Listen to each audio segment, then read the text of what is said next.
My name is Daniela Nova, and I will be reading, presenting my argument.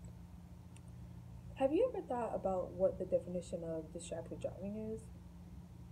According to Google Dictionary, distracted driving is the practice of driving a motor vehicle while engaged in another activity, typically one that involves the use of a mobile device or an electronic device. A new topic has been brought up about whether the state of Florida does enough to prevent distracted driving. In my opinion, I think it does. Florida has started a new campaign entitled Save a Life, Don't Drive Distracted, and has the month of April dedicated to this topic. Even though the state of Florida does enough to prevent distractions, some people believe that the state of Florida does not do enough to prevent distracted driving. According to Sun Central, Florida is the second worst state for distracted driving, coming second to the state of Louisiana. Although these statistics are evident, Florida has led to start different initiatives to implement safer driving and attitudes. And this is what leads me to believe that the state of Florida does a lot to prevent distracted driving. To support my claim of how Florida does a lot to prevent distracted driving, I will go in depth on the campaign entitled Save a Life, Don't Drive Distracted. We cite lies to tell us that states that have statewide anti-texting laws have lower rates of texting while driving at a significant level. So, in the wake of this information, this led to Florida legislature prohibiting the use of texting while driving.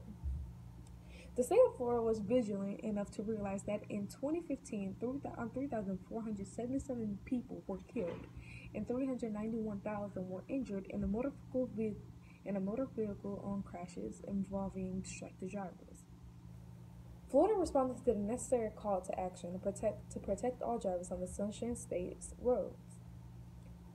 To support the counterclaim that Florida does not do enough to prevent distracted driving, I will focus on the statistics of distracted driving in Florida.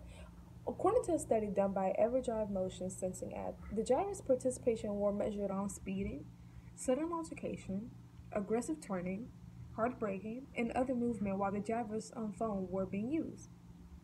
So with statistics like this, what is Florida really doing to help prevent distracted driving? If Florida really did as much as it could to prevent distracted driving, the state would not even be in the race for being a highly ranked state with distracted driving, let alone the fact that they are number 2. Although these are proven statistics, this is what leads Florida to be more aggressive about texting and driving and even prohibit it. It would be one thing if Florida and the state legislature let the statistics go unnoticed, but instead they decided to implement new ideas to start promoting safer driving.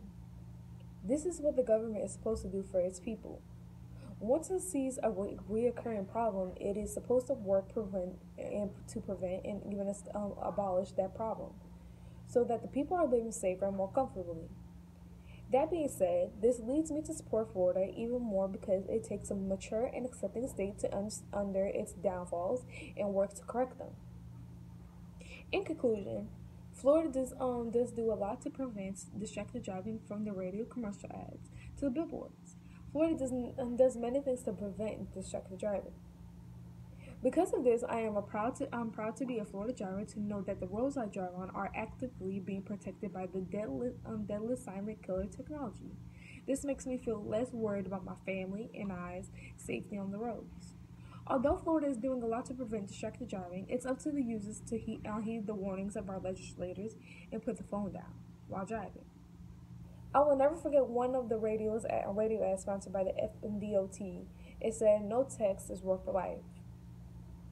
And from that, I can tell you the effectiveness of Florida's preventative measures is great.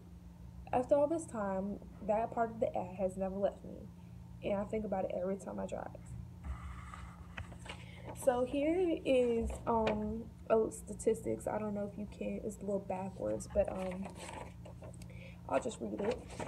6 out of 10 crashes involve driver distractions, and I had printed it off of Google Photos and it's from teendriving.aa.com.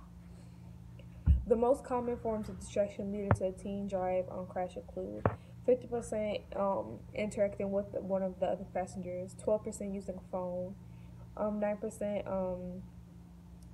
looking at something outside the vehicle, 10% looking at something in the vehicle, 8% singing, then dancing to music, 6% grooming, and I can't read that last percentage, but the rest of the percentage reaching for an art.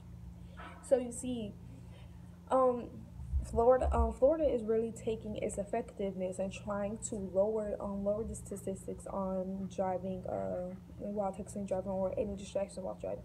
But we are all human.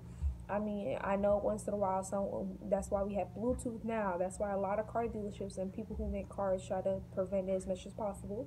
They create Bluetooth so we can, talk through the car. But I believe that we are making an initiative to to kind of lower down the statistics. But at the end of the day, we are all human, and once in a while we're gonna pick up our phone to respond to a text when at a stoplight. I know I'm not the only one who does it, but I do believe I am safe on the road, and I do believe that that Florida is taking that initiative to actually stop car crashes and kind of prevent it as much as possible. But thank you, and have a nice day.